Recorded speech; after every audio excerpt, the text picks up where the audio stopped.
Chapter 5, Kensuke's Kingdom. This chapter is called I, Kensuke. He was diminutive, no taller than me, and as old a man as I had ever seen. He wore nothing but a pair of tattered breeches bunched at the waist, and there was a large knife in his belt. He was thin, too, in places, under his arms, round his neck and his midriff. His copper-brown skin lay in folds about him, almost as if he'd shrunk inside it. What little hair he had on his head and his chin was long and wispy and white. I could see at once that he was very agitated. His chin was trembling, his heavily hooded eyes accusing and angry. "Damida! Damida!" he screeched at me. His whole body was shaking with fury. I backed away as he scuttled up the beach towards me, gesticulating wildly with his stick and haranguing me as he came. Ancient and skeletal he may have been, but he was moving fast, running almost. "Damida! Damida!" I have no idea what he was saying. It sounded Chinese or Japanese, maybe. I was about to turn and run when Stella, who strangely had not barked at him at all, suddenly left my side and went bounding off towards him. Her hackles were not up, she was not growling. To my astonishment, she greeted him like a long-lost friend. He was no more than a few feet away from me when he stopped. We stood looking at each other in silence for a few moments. He was leaning on his stick, trying to catch his breath. American? British? Yes, I said, relieved to have understood something at last. English. I am English. It seemed a struggle for him to get the words out. No good. Fire no good. You understand? No fire. He seemed less angry now. But my mother, my father, they might see it. See the smoke. It was plain he didn't understand me, so I pointed out to sea by way of explanation. Out there, they're out there. They'll see the fire. They'll come and fetch me. Instantly he became aggressive again. "Damida!" he shrieked, waving his stick at me. "No fire!" I thought for a moment he was going to attack me, but he did not. Instead, he began to rake through the sand at my feet with his stick. He was drawing the outline of something, jabbering incomprehensibly all the time. It looked like some kind of a fruit at first, a nut, perhaps a peanut. Now I understood. It was a map of the island. When it was done, he fell on his knees beside it and piled up mounds of sand, one on each end, the two hills. Then, very deliberately, he etched out a strange line, top to bottom, cutting the smaller end of the island off from the larger one. "You, boy, you here," he said, pointing back towards my cave at the end of the beach. "You," and he stabbed his finger in the mound of sand that was my hill. Then, across the whole of the sand map, he began to write something. The lettering was not letters at all, but symbols, all kinds of ticks and pyramids and crosses and horizontal lines and slashes and squiggles, and he wrote it all backwards in columns, from right to left. He sat back on his haunches and tapped his chest. "Kensuke, I Kensuke, my island," and he brought his hand down sharply like a chopper, separating the island in two. "I, Kensuke, here. You, boy, here." I was already in no doubt as to what he meant. Suddenly he was on his feet again, waving me away with his stick. "Go, boy, no fire. Damida, no fire, you understand?" I did not argue, but walked away at once. When, after a while, I dared to look back, he was kneeling down beside what was left of my fire and scooping still more sand onto it. Stella had stayed with him. I whistled for her. She came, but not at once. I could see she was very reluctant to leave him. She was behaving very oddly. Stella Artois had never taken kindly to strangers. Never. I felt disappointed in her, a bit betrayed even. When I next looked back, the fire was not smoking at all.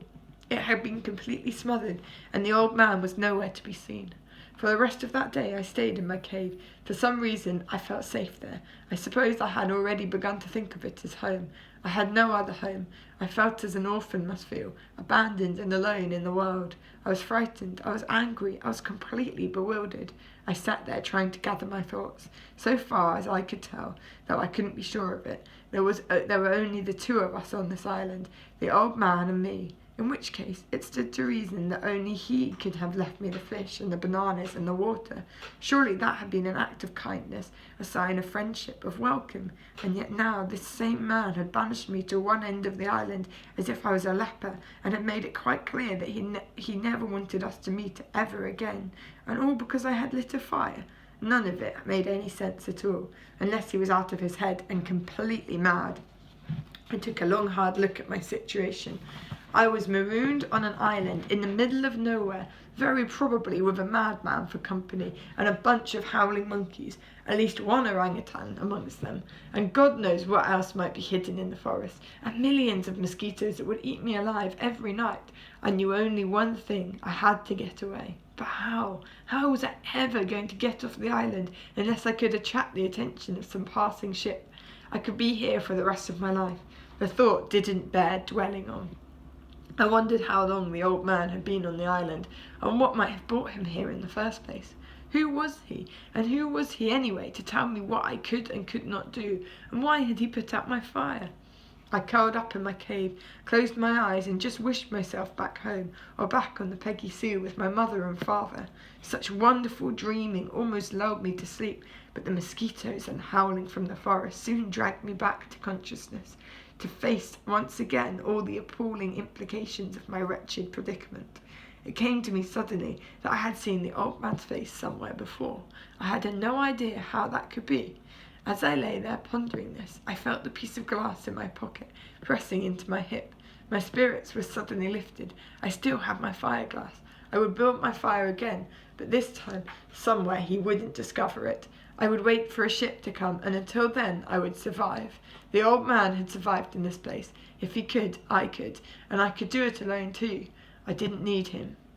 I felt hungry again and thirsty too. Tomorrow I would go into the forest and find food for myself. I'd find water. Somehow or other I would catch fish too. I was good at fishing. If I could catch them in the reservoir back home and off the Peggy Sue, then I could catch them here. I spent that night cursing the hordes of whirring insects that were homing in on me, and the chattering forest that would not be silent, that would not let me be. I kept seeing the reservoir in my mind's eye, and my mother laughing in her skipper's cap. I felt tears coming and tried not to think of her. I thought of the old man. I was still trying to remember what he had said his name was when I fell asleep. I awoke and knew at once that he had been a dream. It was as if I had dreamed it. Stella seemed to have dreamed the same dream, for at once she went... I awoke and knew at once that he had been. It was as if I had dreamed it. Stella seemed to have dreamed the same dream, for at once she was bounding up onto the rocks above the cave. She found that what she clearly expected to be there, her bowl of water full again, and there, too high on the shelf of rock beyond her, was the same upturned tin, my water bowl beside it, just as it had been the morning before. I knew it would be full, and I knew as I lifted aside the tin that the food would be there again. As I sat there, cross-legged on the rock, chewing ravenously on my fish and throwing pieces down for Stella to catch, I realised exactly what he meant to imply by this. We were not friends. We would not be friends. He would keep me alive, keep Stella alive, but only so long as I lived by his rules. I had to keep to my end of the island, and I must never light fires. It was all quite clear. With any real hope of immediate rescue diminishing day by day, I became more and more resigned. I knew I had no choice but to accept his terms and go along with his regime for the moment. He had now marked out a frontier, a boundary line in the sand from the forest down to the sea on both sides of the island, and he renewed it frequently, as often as it needed to be. Stella strayed over it, of course. I couldn't prevent her, but I did not. It wasn't worth it. In spite of the animosity I had seen in his eyes and that huge knife in his belt,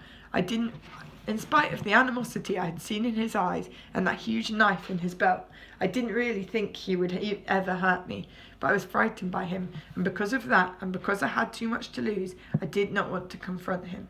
After all, he was providing us every day with all the food and water we needed.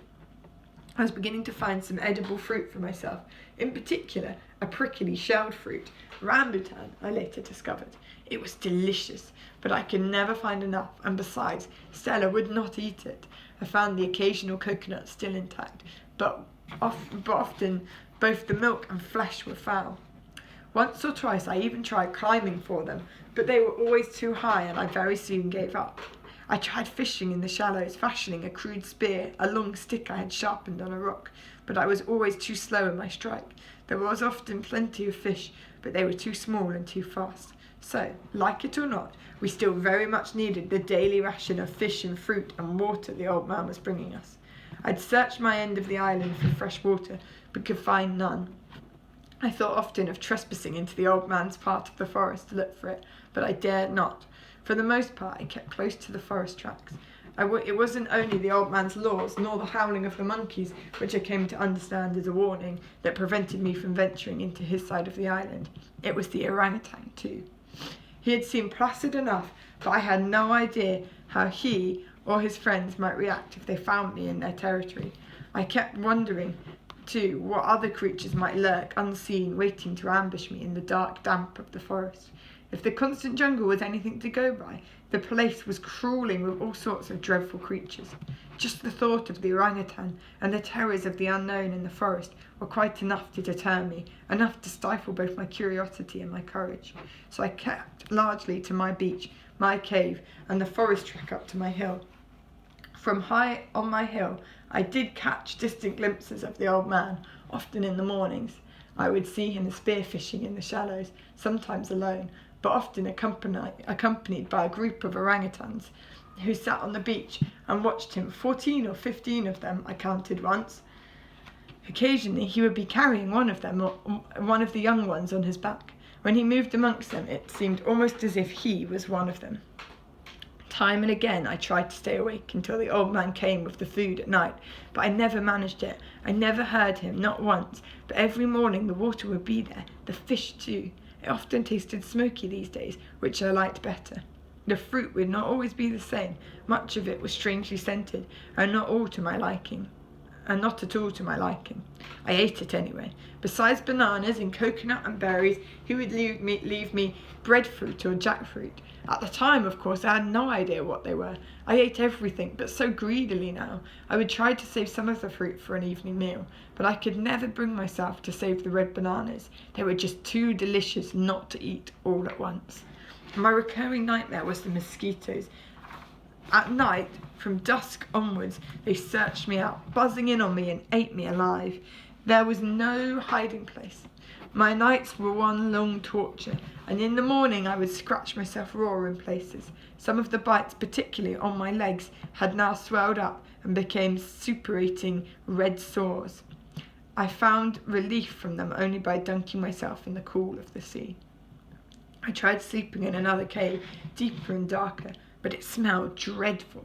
Once I had discovered it was full of bats, I left at once. Wherever I slept, the mosquitoes found me soon enough. It got so that I dreaded the coming of every night.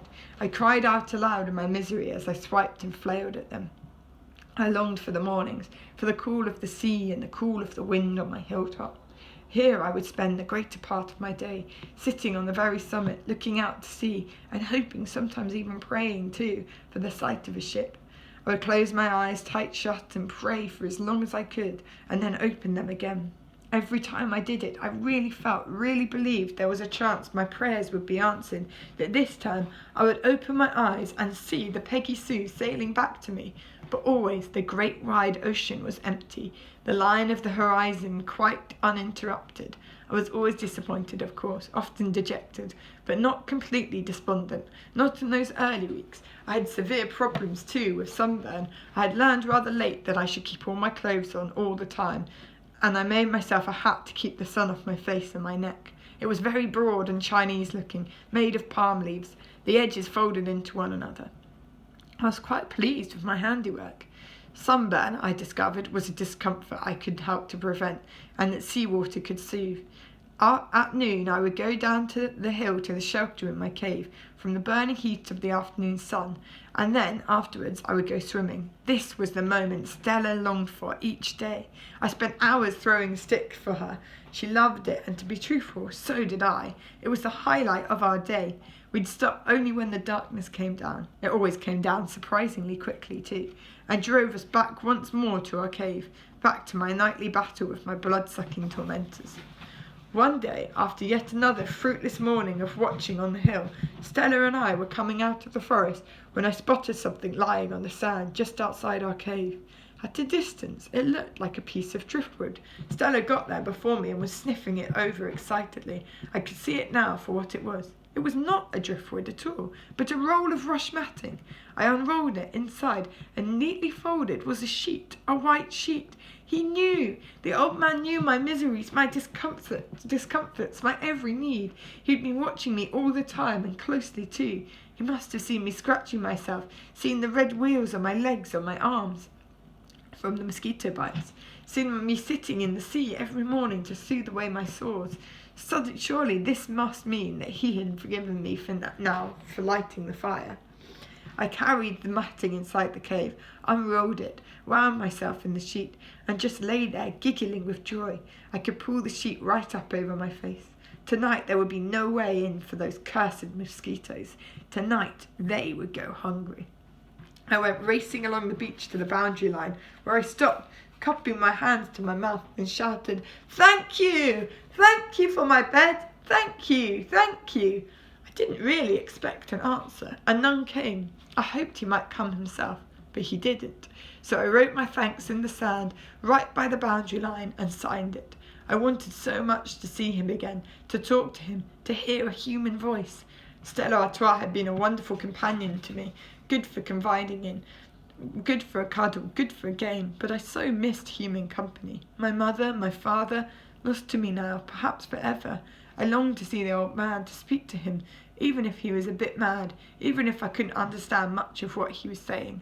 That night I was determined to stay awake for him, but, comfortable on my new matting bed, protected and swaddled in my sheet, I went to sleep quickly and never woke once. The next morning, after a breakfast of fish and jackfruit and coconut, Stella and I made our way back up to the top of the hill, or Watch Hill as I now called it. The other one I had named his hill. I was repairing my Chinese hat, replacing some of the palm leaves. It never seemed to hold together for very long. Then I looked up and saw a ship on the horizon. There was no mistake. It was the long, bulky profile of a supertanker.